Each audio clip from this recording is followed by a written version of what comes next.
Hey, it's Jennifer Lee for Hidden City Theatre. Tonight I'm interviewing Cinderella here at Bernie Lake Theatre in New Westminster. Let's go inside and check it out. Hi, I'm inside Bernie Lake Theatre with John Arsenault, and I'm the music director for Dragon Diva Operatic Theatre, and I'm conducting 7 performances of Cinderella this August. So Dragon Diva has been around since 2007. That's right. And you guys pick an opera each summer to perform. And this year is Cinderella. Before we get to that, do you want to tell me a little bit about the theatre company? Sure. Well, I started this company with my friend and colleague Janine Finn, and we are both opera singers. We're both professionals that sing in the Vancouver Opera Chorus, and we know each other as well because we both trained at UBC.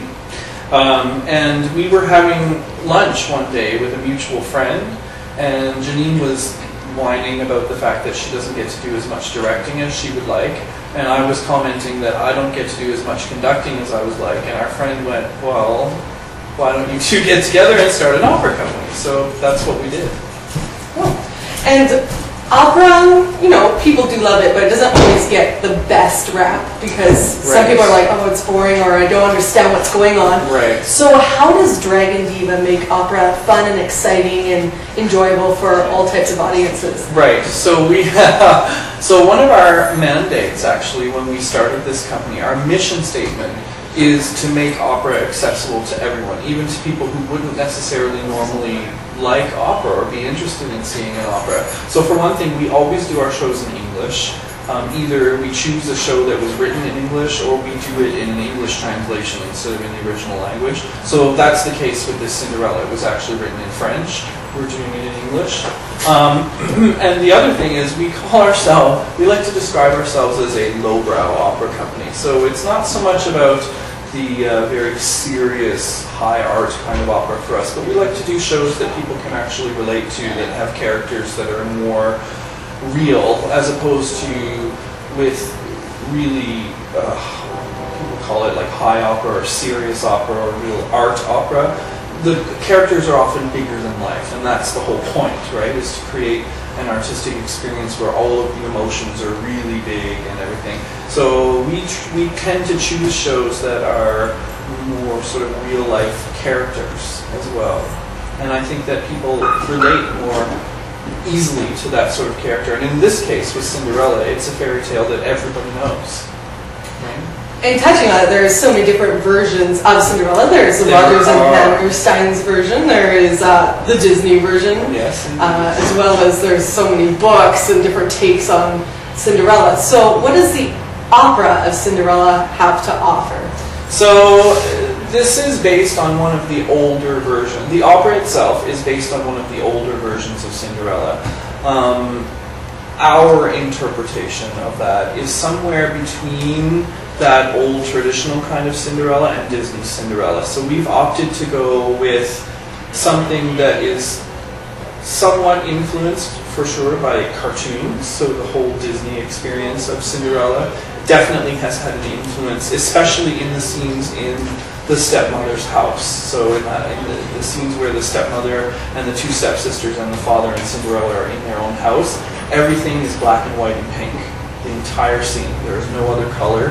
It's very cartoon-like, which we've contrasted that with the scenes in the palace where Cinderella and the Prince Charming meet, which is very lush with a lot of really rich colors. All the women are in beautiful ball gowns, etc., etc. And what's really great about this show, one of the things that we love about this opera in particular, is that it's written in a particular style called French comédie, and that style combines some really, really funny characters and really funny situations where it's almost melodrama kind of funny. Everything's over the top, right? With some very genuine, very serious, very touching moments between Cinderella and the prince. So we think that this is a great show. I think it will appeal to children and to an older audience because it's got some silly elements, it's got some very serious elements, and the music is absolutely beautiful. And speaking of music, since you are the music director and being an opera, it's all music, what was the music like to work with on Cinderella? Yeah, I've conducted a lot of operas, and this has been one of the most rewarding experiences, actually. Massenet is an absolutely brilliant writer. My only regret is that we can't afford an orchestra to play for us. But even saying that, we have one of the most talented pianists in the city playing for us, and it really, truly is some of the most beautiful music we've worked with here at this company. And what is your favorite, it's probably not the right term in opera, but favorite song from the show? God, there are several, but definitely, well, there are two that stand out for me. There's the first aria that Cinderella sings, where she sings about how she's sad because she can't go to the ball, but it's her lot in life to do the chores. That is an absolutely stunning aria by Massenet. And the other moment is the duet when Prince Charming and Cinderella fall in love. It's just gorgeous music.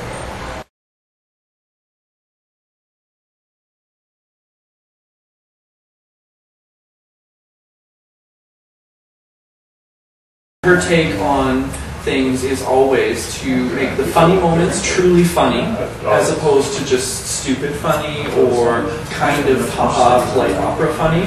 But she always goes for true comedy, and always with the serious moments makes them truly beautiful and very elegant in her staging. So I think that, I was telling you how I thought that was one of the biggest attributes of this piece, is that you get the comedy and you also get the very serious moments. And I think that she has absolutely captured that in her staging. Yes, and now let's talk about your space a little bit. Okay. It's a really unique space. It's a great space. It's a very great space. I've seen some shows here, and it's just, you feel like the history is there with you while you're watching the show. This space has been around since 1951, I read on the website. So there's a little differences. It's a smaller space than a lot of other spaces out there. It is. And how does that benefit your show, Cinderella? Right. We love this theater. It is a smaller theater. It's 140 seats. Definitely smaller than your usual opera space. One of the reasons that we like it, as I said, our mandate is twofold. So I've already told you about the part where we have committed to making opera more accessible. The other part of our mandate is to give young singers who may not necessarily be being hired yet for professional work a place to come and do lead roles and hone their craft and work on their skills. And so one of the benefits about this theater is that you don't have to work very hard to fill it with your voice. It's very difficult for a young singer of, say, 22 or 23 to fill a hall like the Queen Elizabeth Theatre, which is a, 3,000 seat house or something like that. Huge. It's hard for me to fill it. And I'm a professional opera singer. So for these younger voices, having a smaller space to sing in, I think is really beneficial, because it gives them a sense of comfort that they don't have to work so hard, and they can concentrate on singing beautifully instead of just trying to be loud. And it also gives them a chance to concentrate on the drama and the acting as well. But if you could title an opera aria, like make your own one up about how people should come to the show, what would the title be? This is so much fun, I'm going to scream. Sounds like it would be a good opera. There you go. Thank you so much for sitting down here with me for this interview. You're very welcome. Thank you. There you have it, Cinderella the Opera, playing from August 20th to 29th here at Bernie Lake Theatre. Come and maybe you will find your Prince Charming. For Hidden City Theatre, I'm Jennifer Lee.